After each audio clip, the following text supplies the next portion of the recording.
En el episodio de hoy, directos oyentes, voy a llevar a cabo una ampliación y una profundización de lo ya inicialmente abordado en el episodio anterior acerca del problema del mal. En una tragedia de Esquilo, Prometeo encadenado, que formaba parte de una trilogía, los otros dos fragmentos se han perdido, Prometeo ha sido sometido a un castigo horrible por Zeus, que está encadenado a una roca, mientras que un águila le va comiendo el hígado, pero el hígado se reproduce para que el águila siga martirizándolo, haciéndolo sufrir perpetuamente. Bueno, el mito tiene variantes, según los poetas. En Hesíodo tiene un desarrollo diferente. Algunas versiones nos dicen que Prometeo al final logró liberarse de ese martirio, pero también el motivo que llevó a Zeus a infligir semejante punición es cuestionado. Se ha dicho que, bueno, en una de las versiones, que Prometeo lo había engañado.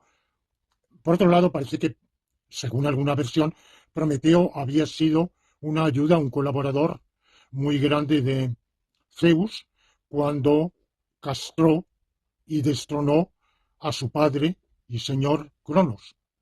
Por lo cual habría en Zeus, además de la crueldad, del ensañamiento, una conducta de ingratitud. Aparte de otros motivos, se han dicho como que fue el que robó el fuego y lo aportó a los hombres. En alguna de las versiones se dice que Prometeo fue quien, viendo tan desvalidos a los seres humanos, les aportó la escritura, la técnica, la agricultura, el arte de hacer cosas, de fabricar, y que Zeus se enfadó porque eso acercaba, esa capacidad de los humanos los acercaba demasiado a la condición divina. Por tanto, que socavaba la relación de total subordinación, sujeción, inferioridad, que con naturalmente era el destino del ser humano. Digamos que los motivos de Zeus se parecen a los de Jehová en la Biblia, cuando primero expulsa a Adán y Eva del paraíso porque han comido de la fruta del bien y del mal y ya saben, han salido de la inocencia, saben que es el bien y el mal, y si además comen la fruta del árbol de la vida, serán inmortales y por tanto serán como dioses. Serán, dice Jehová, como nosotros. Un plural que los exégetas bíblicos han interpretado de diversas maneras. No es mi tema, no entro aquí.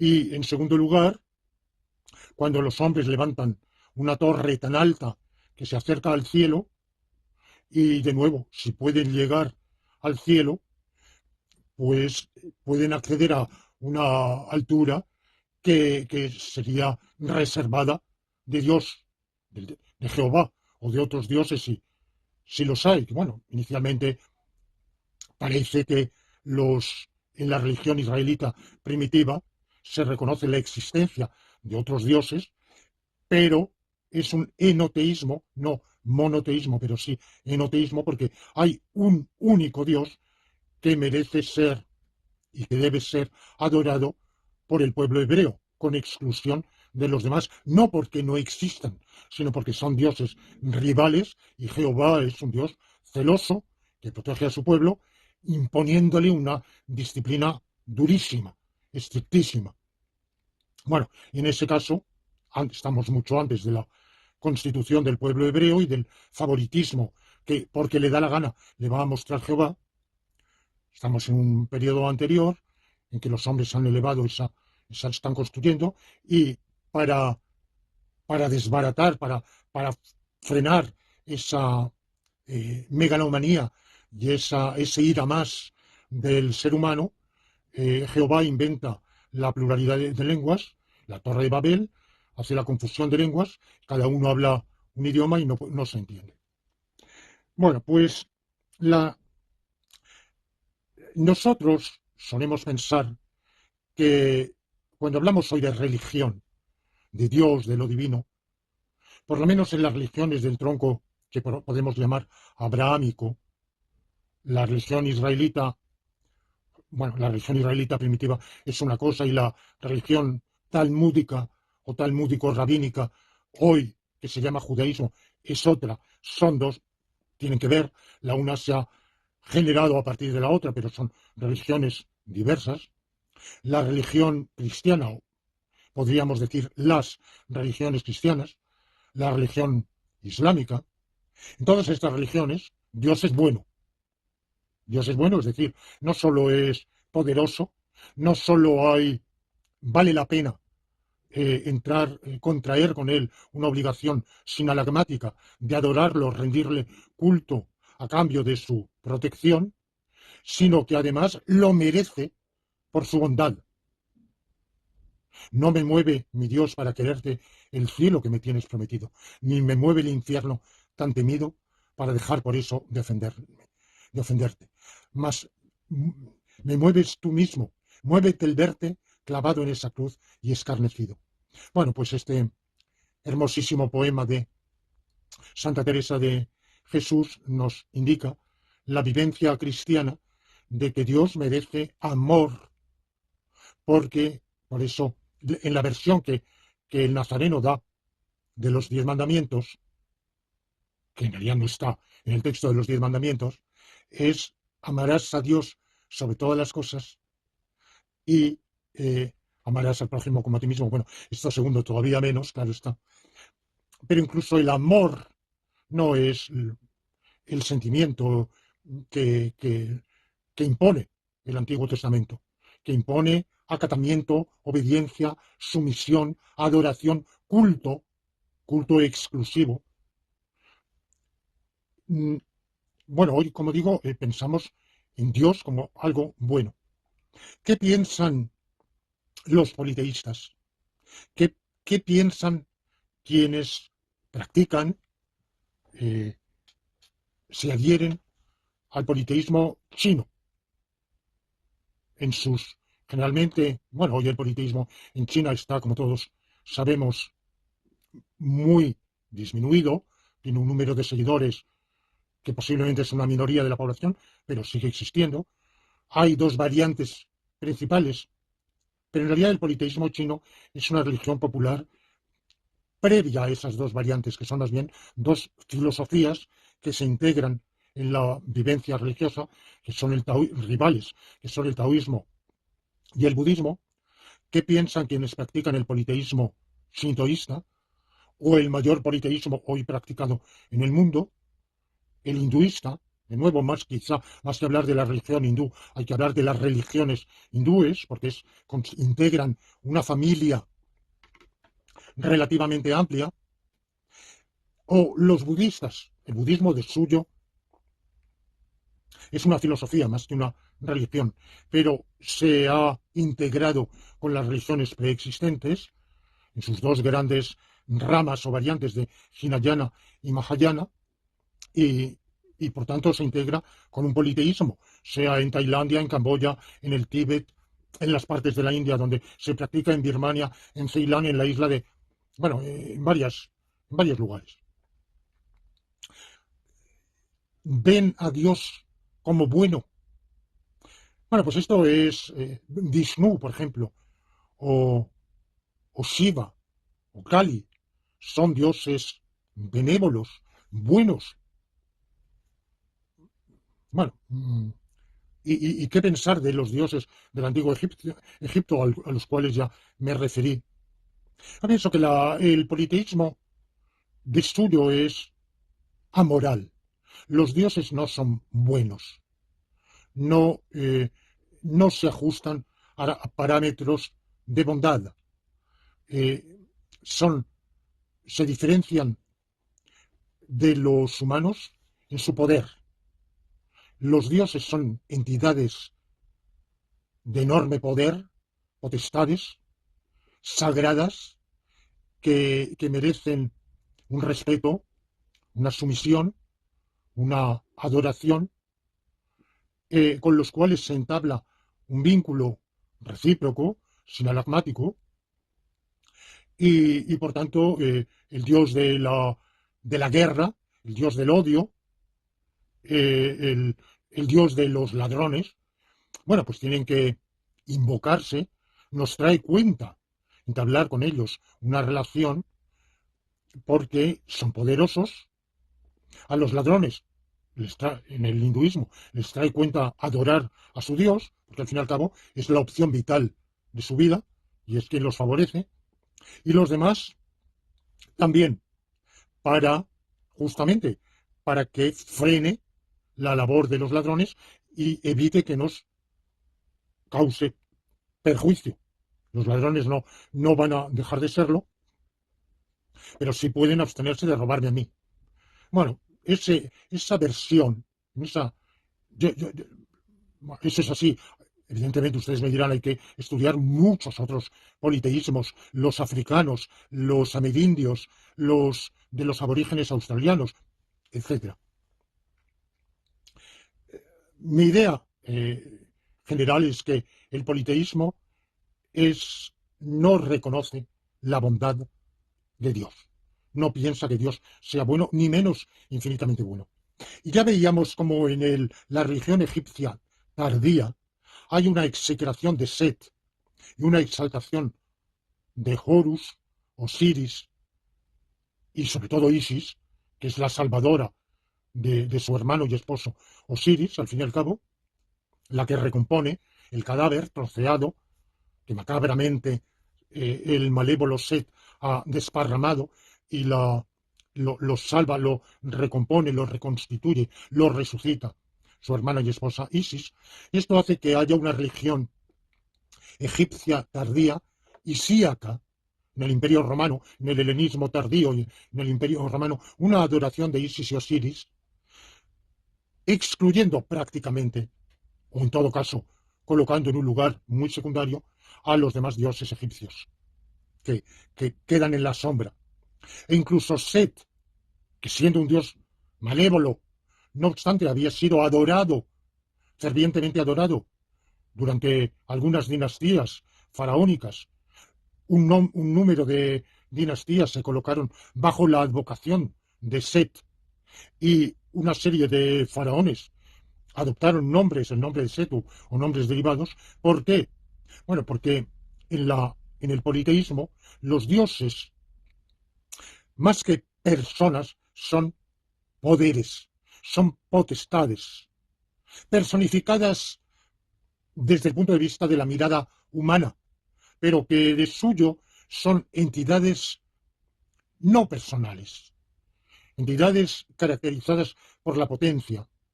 Ustedes recuerdan aquel libro de Paul Veyne, o Venn. ¿Creyeron los griegos en sus dioses?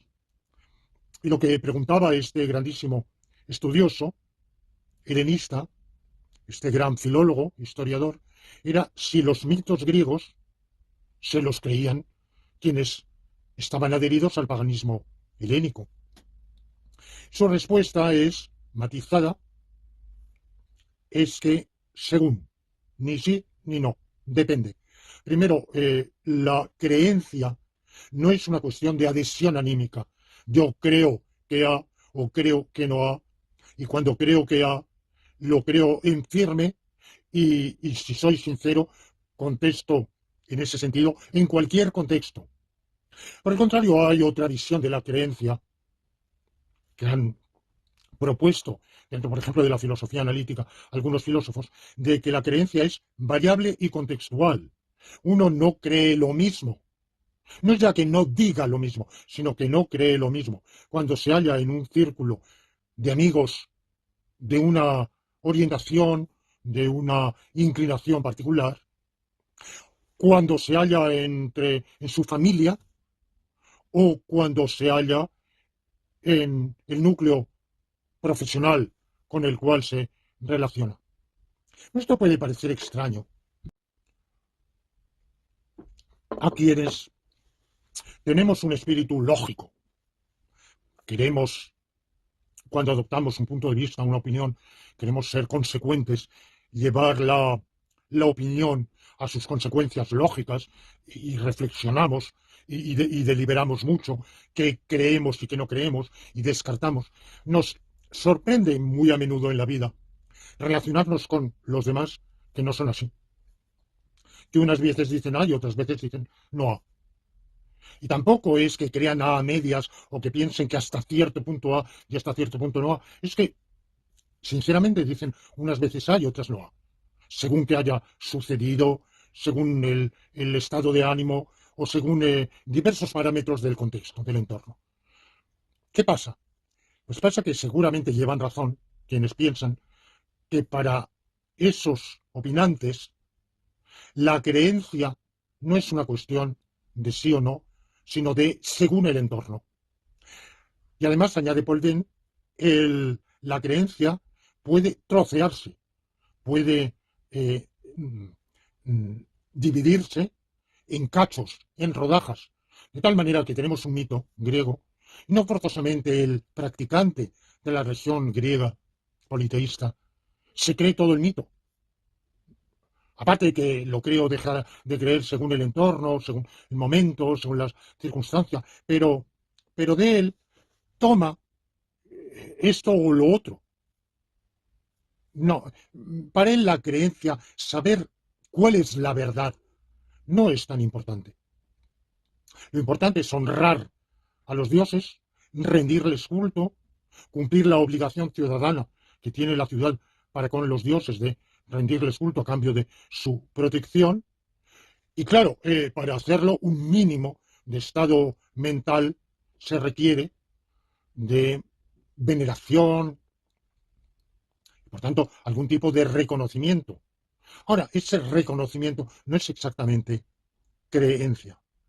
Bueno, pues la, la actitud en el politeísmo, que seguramente es sustancialmente la misma en cualquier tipo de politeísmo, con la excepción que voy a hacer ahora mismo de la religión irania, es una concepción de que los dioses son potencias más que personas, eh, potencias a las cuales nos trae cuenta adorar, rendir culto selectivamente, y que esa opción no es una opción exclusivamente personal o familiar, también están los dioses de la familia, claro está, pero ante todo y en primer lugar es una opción del Estado, de la autoridad política que nos compromete a los súbditos exactamente igual, porque para beneficiarnos de la pertenencia a ese Estado y por tanto del bien común, hemos de contribuir al bien común, entre otras cosas, rindiendo el culto comunitariamente debido a las divinidades públicamente reconocidas y adoradas. Bueno, buenas o malas, para bien o para mal. Y luego están esos dioses gremiales, esos dioses protectores de diversas facetas de la vida, del matrimonio, de la caza, de la agricultura, e incluso, como vemos, de la mala vida, de los malhechores también, por lo menos en algunos politeísmos, tienen sus protectores. Dios de la guerra, solemos ver a Ares como dios o Marte, pero Ares y Marte no son iguales. Ares no es un protector, no es, se rinde culto a Ares, no para que proteja, no para que favorezca a nuestro ejército en la batalla, sino para curarnos en salud contra su malevolencia. Otro dios que, por lo menos primitivamente, es ante todo un dios malévolo, cruel, y como al dar batalla vamos a correr un gran riesgo, el riesgo es que él se ensañe sobre nuestros soldados y nos cause daño. Para eso, para evitarlo, se le rinde el culto debido. Bueno, en Irán o Persia hará un periodo que con exactitud es discutido por los filólogos. Primitivamente se había dicho en el siglo X antes de la era común, Hoy hay una opinión prevalente de que no es en el 10º, sino en el 15º, o quizá 17º, o sea, en el siglo XV, XVI, XVII, antes de nuestra era, de la era común, o sea, digamos, hace 3.500 o 3.700 años aproximadamente. Surge un pensador religioso, innovador, revolucionario, que es Zoroastro, o Zaratustra, que por supuesto yo lo voy a llamar Zoroastro, primero porque su religión se llama el zoroastrismo, y segundo porque no tiene absolutamente nada que ver con el Zaratustra de Nietzsche, de así hablaba Zaratustra, y como hoy ese nombre de Zaratustra muchos lo conocen sobre todo por Nietzsche, y aquí estamos, no solo no tiene nada que ver, sino que en realidad es lo contrario de Nietzsche. Nietzsche, que es un pensador del mal, es un exaltador de la maldad, de la crueldad, de la implacabilidad, del ensañamiento, del derramamiento de sangre, de la opresión, del exterminio, todo, más allá del bien y del mal, es otra de sus obras, pero en realidad, cuando lo vemos en el contexto de su pensamiento, no es más allá, sino su transmutación de valores es preferir frente al bien el mal malísimo, el mal pésimo, el peor mal posible. Bueno, pues evidentemente Zoroastro es lo contrario. Zoroastro va a lanzar una revolución contra los dioses, contra todos los dioses.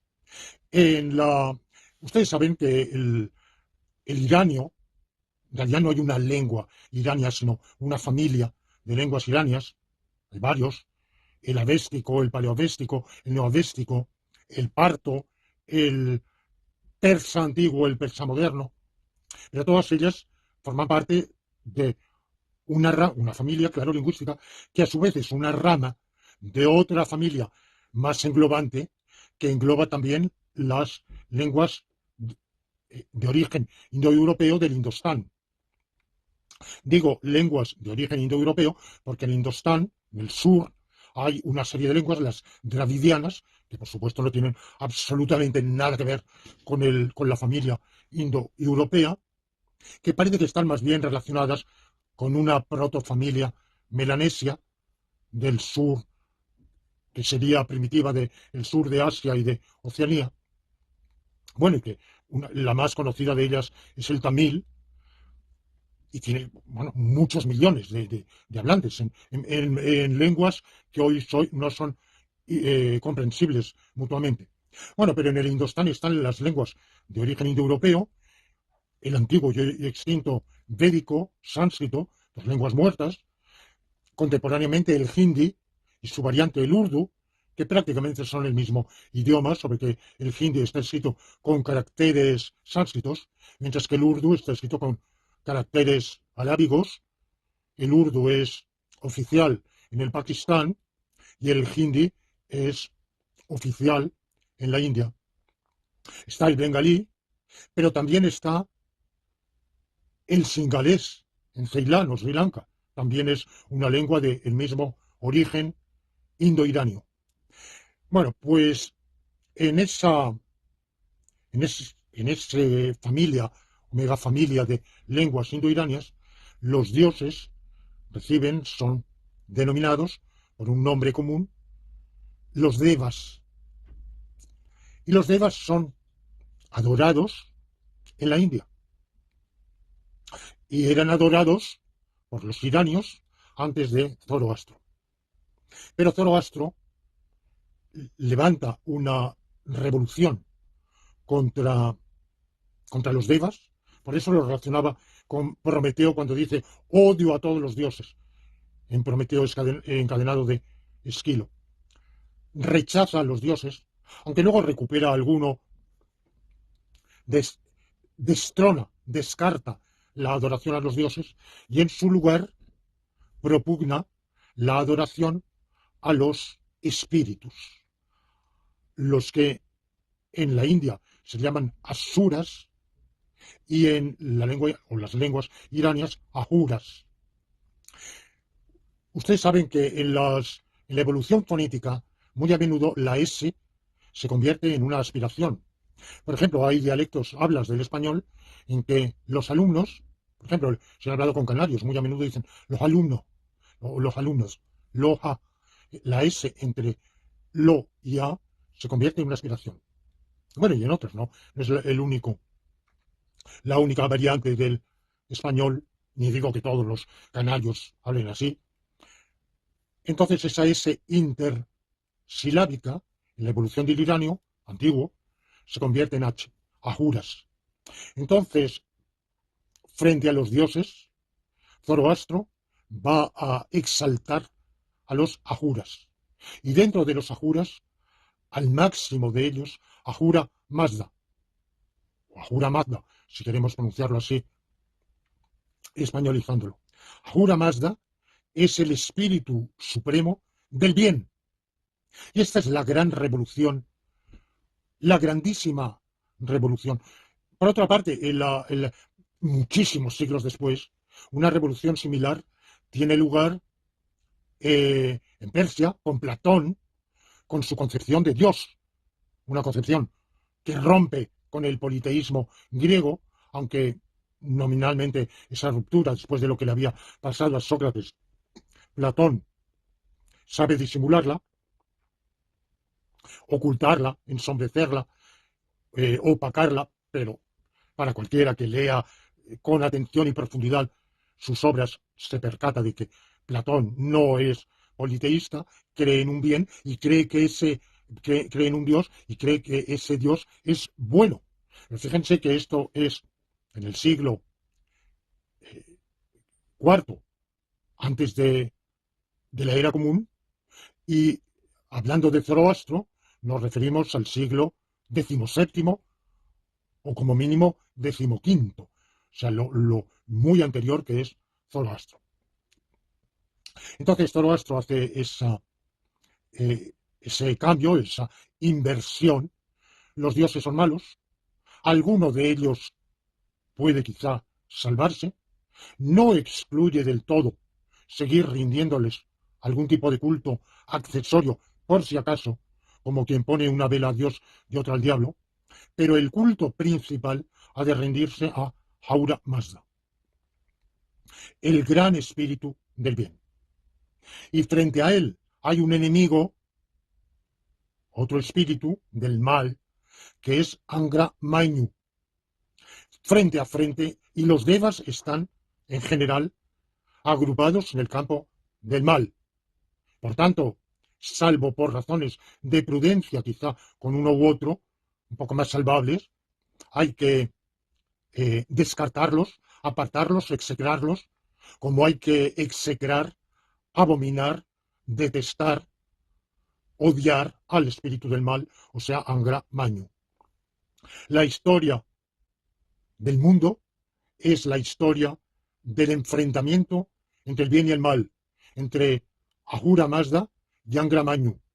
Ahura Mazda es el creador de la realidad en que vivimos. Es el que nos ha creado a nosotros, cuerpo y alma.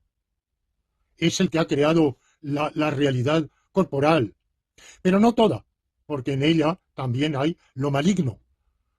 Y lo maligno ha sido creado por Angra Mainyu, espíritu del mal. ¿Qué es lo maligno? Las enfermedades, las calamidades, las adversidades climáticas, los insectos.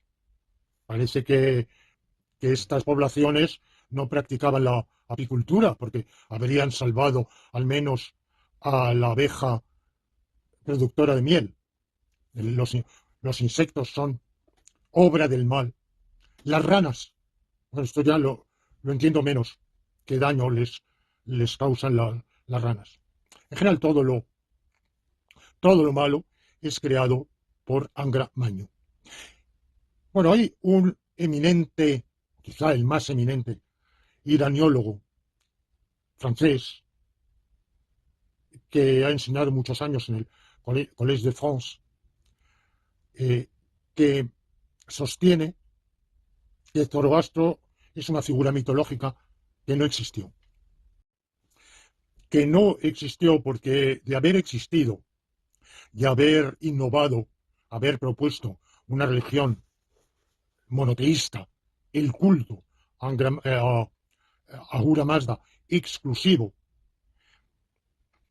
eh, esa, esa revolución habría descartado completamente a los demás dioses, bueno, a los dioses, a los devas, y no los habría dejado en ese estatuto en principio, rechazados, pero sin excluir del todo el culto a los mismos, o por lo menos a algunos de ellos, una situación ambivalente que es la que va a prevalecer a lo largo del desarrollo de la religión zoroastrista, también llamada mazdeísta. Bueno, ¿qué prueba tenemos de la existencia de Zoroastro? Ninguna salvo la tradición de la Avesta que él mismo compuso, una parte de la Avesta, la parte más antigua. Ahora, esa parte está escrita en un idioma arcaico que en la época que históricamente conocemos, por ejemplo, del Imperio Persa, Aqueménide, entre el 550 y el 330 aproximadamente antes de la era común, era una lengua incomprensible, completamente incomprensible. Entonces se puede decir, ¿se había transmitido por la escritura? No, no había escritura, no se había escrito. Se había transmitido por tradición oral de generación en generación, repitiendo los sacerdotes las enseñanzas, que bueno, principalmente son rituales y cánticos de Zoroastro, sin entenderlas, hasta que tardíamente se escribieron muchísimos siglos después. Entonces, cuando solo la tradición del oral, antes de ser escrita, oral de la propia religión, nos habla de una figura, entonces, ¿qué prueba tenemos de la existencia de esa figura? Por ejemplo, ¿qué prueba tenemos de que existiera Jesús de Nazaret? Bueno, pues podemos consultar los historiadores antiguos, Flavio Josefo, por ejemplo, Plinio, cualesquiera otros historiadores posteriores, Dion Casio, el que sea. No hallamos nada. Podemos consultar la arqueología, a ver si quedan indicaciones, escritos, grabaciones, en lápidas, en monumentos. No hay ninguna prueba, porque lo que hay es tardío y nada corrobora la existencia de Jesús de Nazaret. Lo conocemos por los evangelios, los llamados apócrifos y los no apócrifos, o sea, aquellos que la comunidad cristiana que acabó prevaleciendo, que era una entre muchísimas, inicialmente, aceptó como evangelios canónicos. Bueno, todos ellos reconocen, y en general el Nuevo Testamento, la existencia de Jesús de Nazaret y también las fuentes del judaísmo para rechazarlo, o sea, de lo que he llamado la religión rabínico-talmúdica. Bueno, más tardíamente, claro, el Corán, pero bueno, eso viene muchísimo después.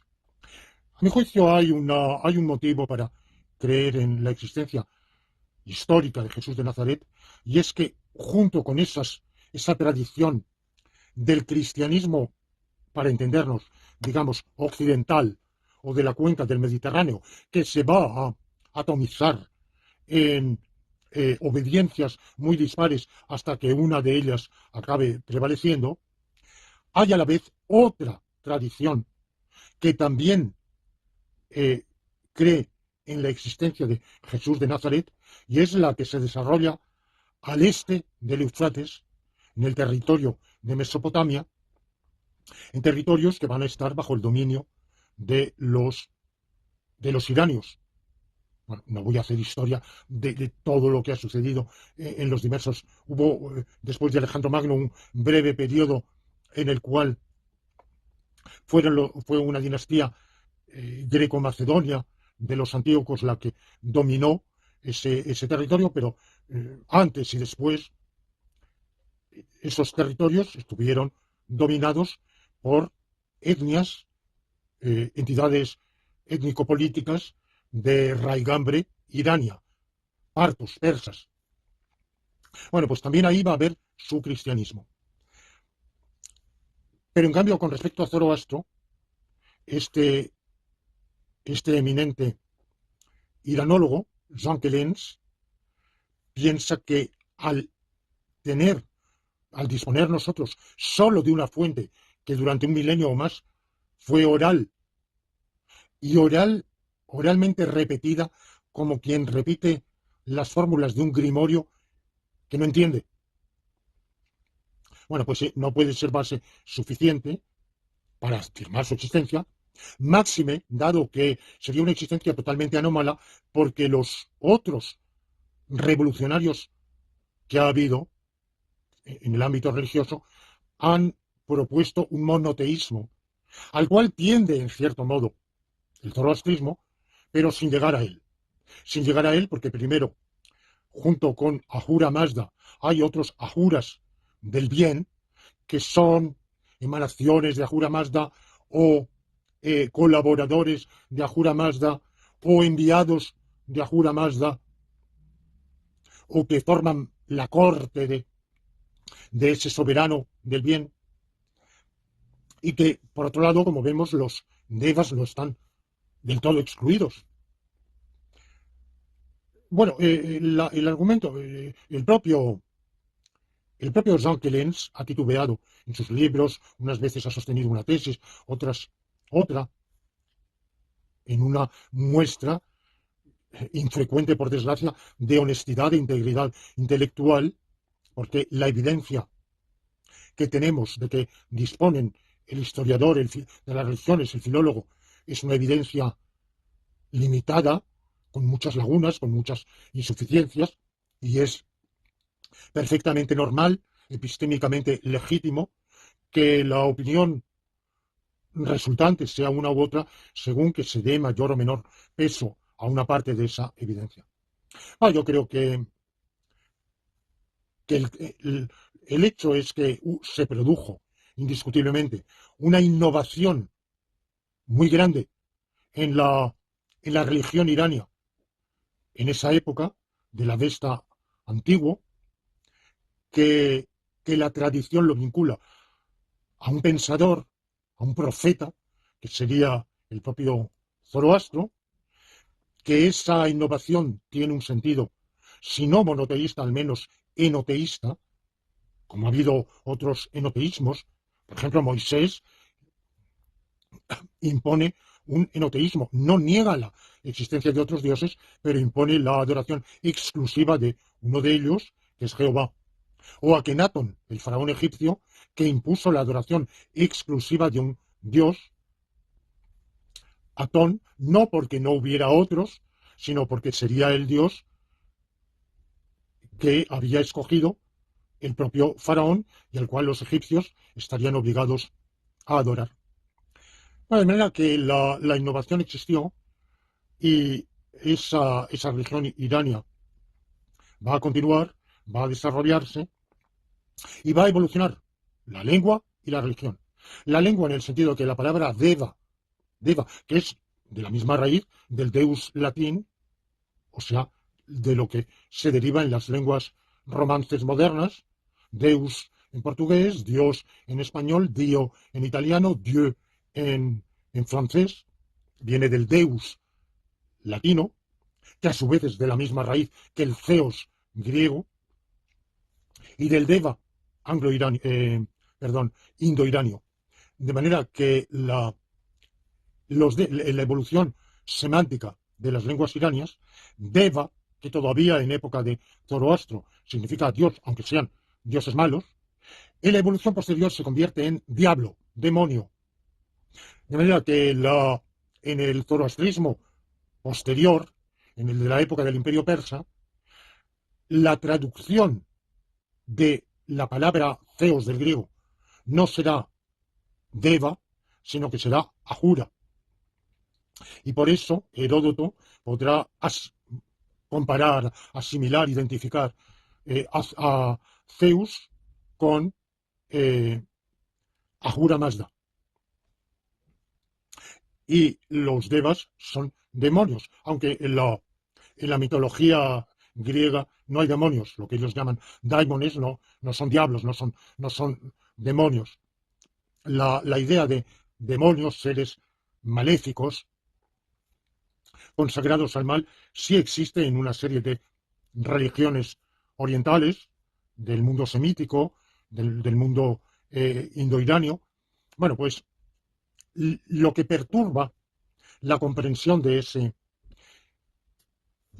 la revolución religiosa de Zoroastro, la empaña, es que en el imperio aqueménide, fundado por Ciro el Grande, se va a practicar un relativo sincretismo religioso y se va a dar cabida a otros dioses.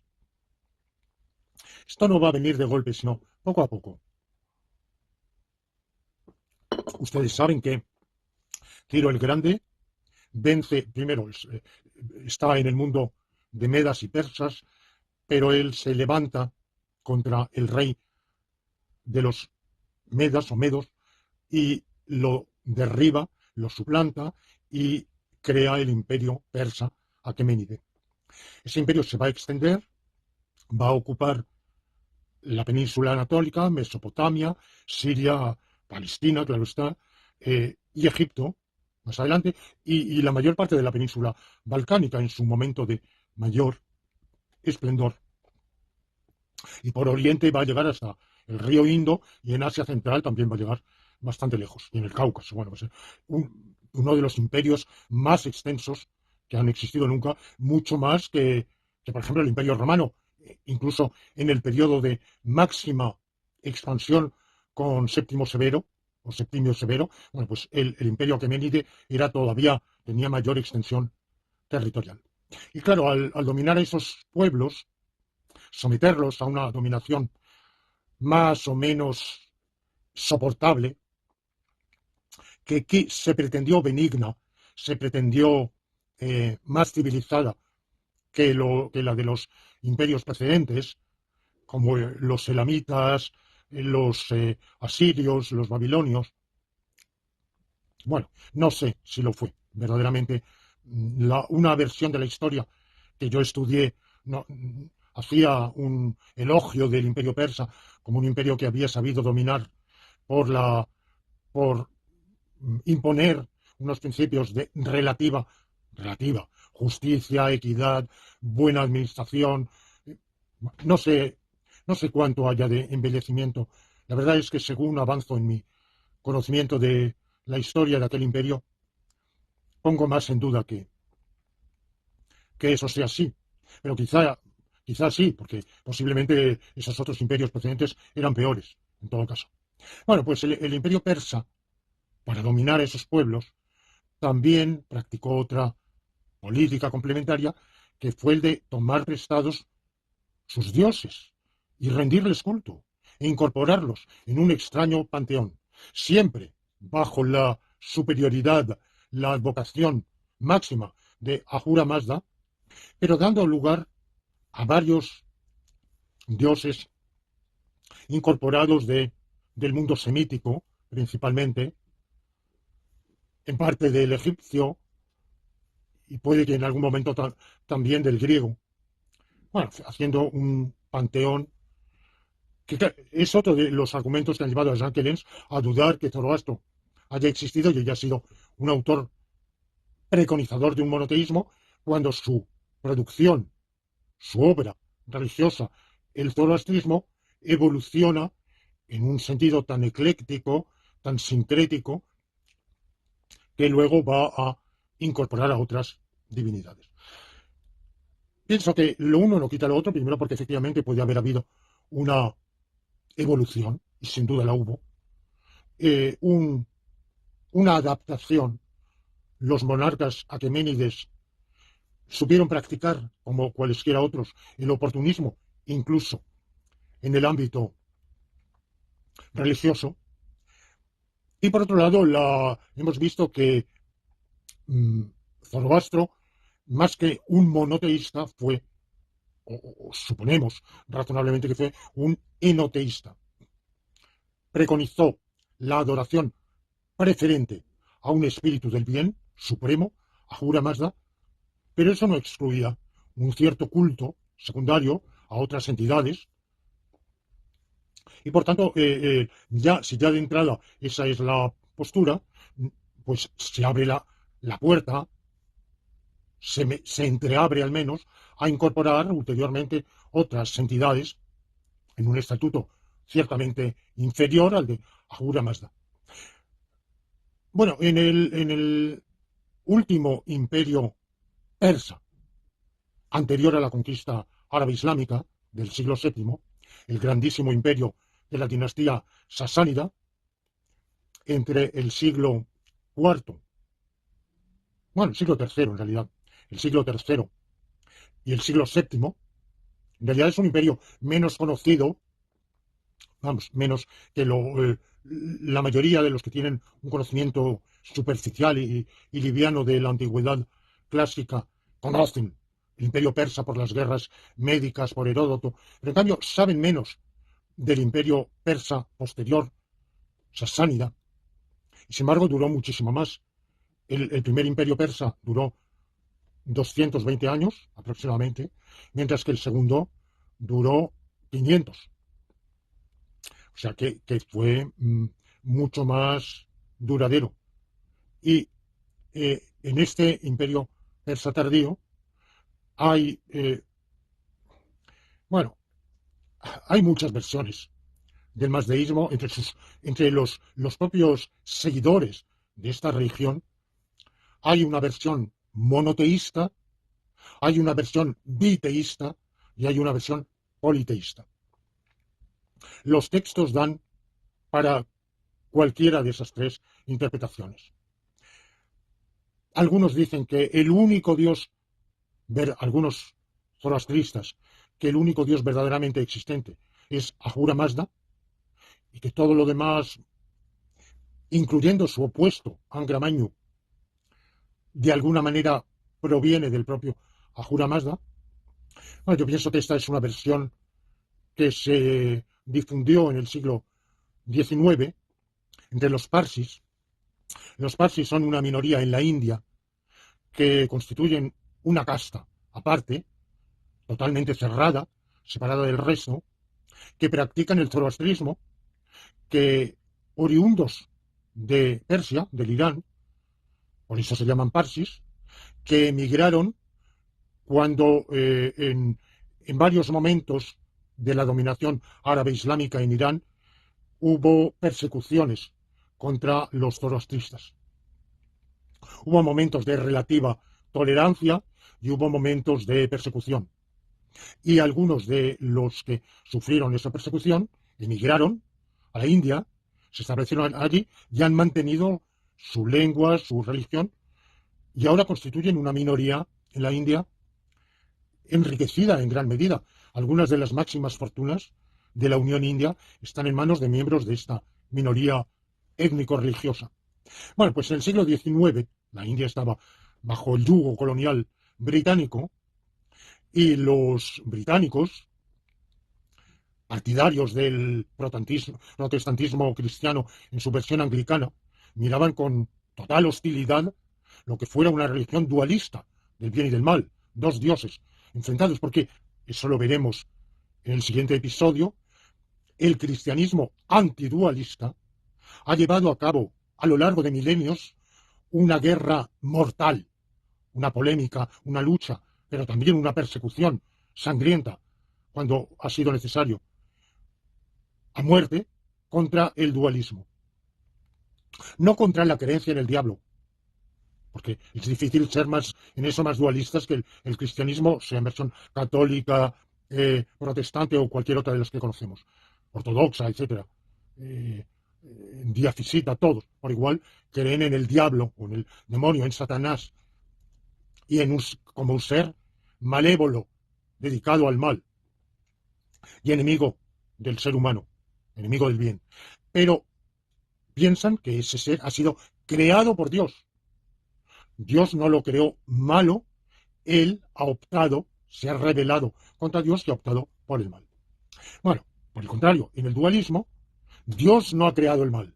Dios no ha creado a ningún ser que sea maligno, ni a ningún ser que, tras haber emanado de la creación divina por iniciativa propia, se haya hecho malo, porque esa iniciativa propia quiere decir que a partir de lo que Dios le ha dado, saldría de ahí, brotaría ese mal, por iniciativa propia. Pero la iniciativa propia es la iniciativa de aquello que ha emanado de la creación divina. Bueno, entonces, como los misioneros anglicanos en la India veían con horror el dualismo, los parsis les hicieron creer que ellos no eran dualistas, y durante un tiempo la teología parsi preponderante se tiñó de monoteísmo estricto, lo cual nos volvía a plantear el problema del mal.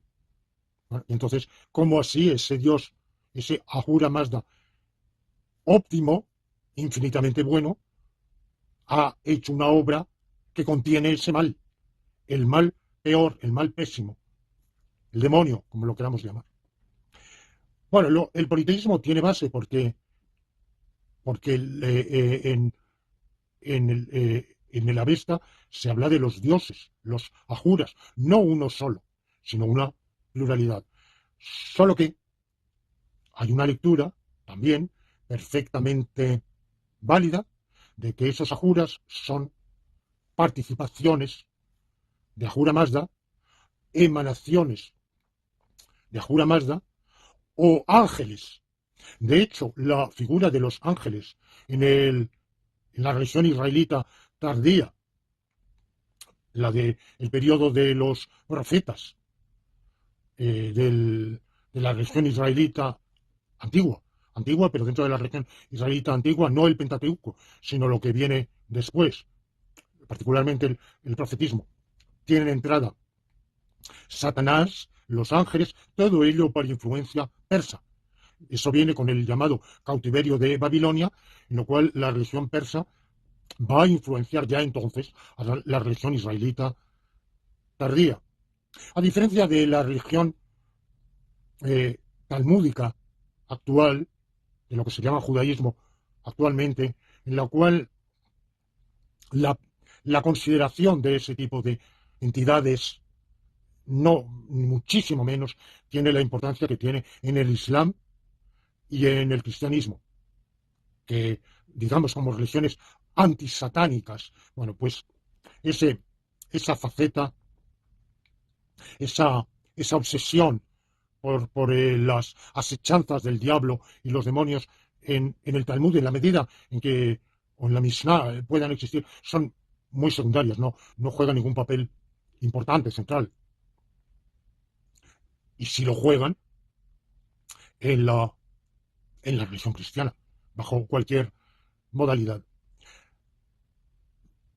Podemos, pues, el zoroastrismo interpretar que es un dualismo, esencialmente, del bien y del mal, pero que junto al Dios bueno, Ahura Mazda, existen una serie de emanaciones, participaciones o creaciones suyas angélicas, pero que en cierto modo participan del bien, emanan del bien y comparten, son en cierto sentido consustanciales. Claro, cuando nosotros decimos consustanciales, estamos pensando en el dogma de la Trinidad, y este dogma de la Trinidad, según se definió en los concilios de Nicea y Constantinopla, en el siglo IV, establece la consustancialidad, homoousios, en griego, del Padre, del Hijo y del Espíritu Santo. Tres hipóstasis de un solo y mismo Dios, que comparten la misma sustancia. Bueno, pero claro, ese concepto formulado en la religión cristiana occidental, cristiana mediterránea, toma nociones que extrae de la filosofía griega. Los iranios no tienen la filosofía griega, tienen otras. Entonces ellos operan con sus propias nociones. Por tanto, cuando yo les atribuyo la idea de que esos otros dioses, que son participaciones, emanaciones de Ahura Mazda, son o pueden concebirse como eh, mm, consustanciales, en cierto sentido, a Ahura Mazda, claro, estoy aplicando un concepto que no es el concepto de los iranios, de los persas, que es diferente, pero que, claro, para entenderlos bien, tendríamos que estudiar su lengua, su cultura, su exégesis, su teología, y eso pues requiere dedicarle un tiempo, un esfuerzo considerables. Sin embargo, quienes no hemos dedicado ese tiempo ni ese esfuerzo a esa tarea, por una serie de lecturas que hemos efectuado, de historiadores, de filólogos, podemos hacernos una idea, por supuesto, seguramente eh, inexacta, pero podemos tener una idea, no, que ojalá no sea del todo equivocada, de cuál era el pensamiento filosófico religioso de esos pueblos.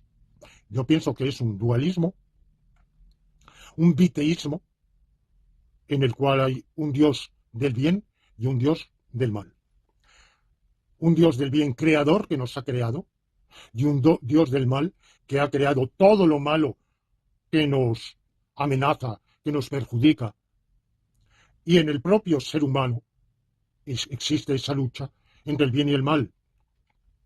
Aquello que tenemos que procede de Ahura Mazda y aquello que tenemos que procede de Angra Mainyu.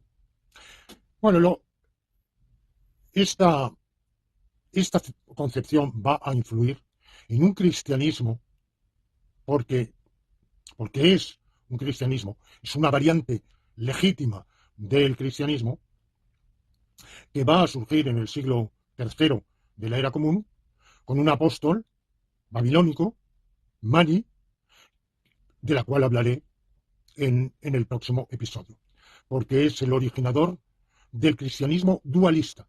No, la religión de Mani no es, como se suele decir, una mezcla, un poco de todo, un popurrí, con un poco de cristianismo, un poco de zoroastrismo y un poco de budismo.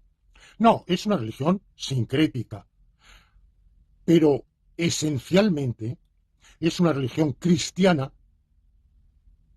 que toma un elemento del zoroastrismo, que es el dualismo, y toma algunos elementos del budismo, como es la creencia en la transmigración.